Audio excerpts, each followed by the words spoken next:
Growing frustration tonight about the future of Albany County's nursing home. The county legislature's vote to privatize it is on hold again, and some people warn that delay will cost taxpayers a pretty penny. Here are the facts first. This is the latest in a long string of delays dating back to October. That's when the first public hearing on the issue was held. Another hearing was held a month later in November. Critics of the plan say the quality of care will take a hit, but supporters promise it will save the county millions. In February, it was reported that County Executive Dan McCoy drafted the paperwork to lease the home despite some criticisms. A vote was finally supposed to take place tonight, but once again, it didn't happen. Our Brandon Lewis looked into the delays and asked leaders when they may finally get to a vote.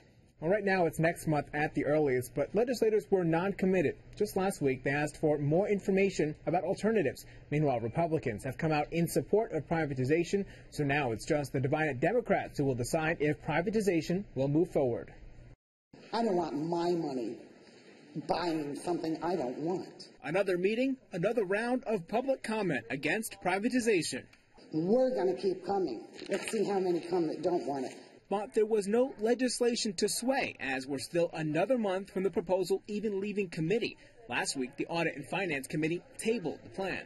I think that the residents of the county would like to see us move forward in one direction or another, and hopefully we'll see that in the not-too-distant future. I'm optimistic.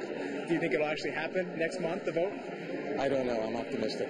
The 10 Republicans in the legislature saying they're prepared to vote for privatization, meaning they only need 10 Democrats to pass it. Why don't you need any more information? Because our conference stands united in believing that it should really be in the hands of the professionals, and it should be privatized. It's costing the taxpayers too much money. County Executive Dan McCoy says each month the legislature doesn't act cost taxpayers $1 million. But legislators say they're not sure they're getting the best possible deal and asked for at least another month. He's claiming that it's $1 million a month, and then another audit from ISIC that says we're not losing that much money. So I think the legislature has to do their due diligence and go through the process. But isn't it costing taxpayers money, though, just not getting the decision?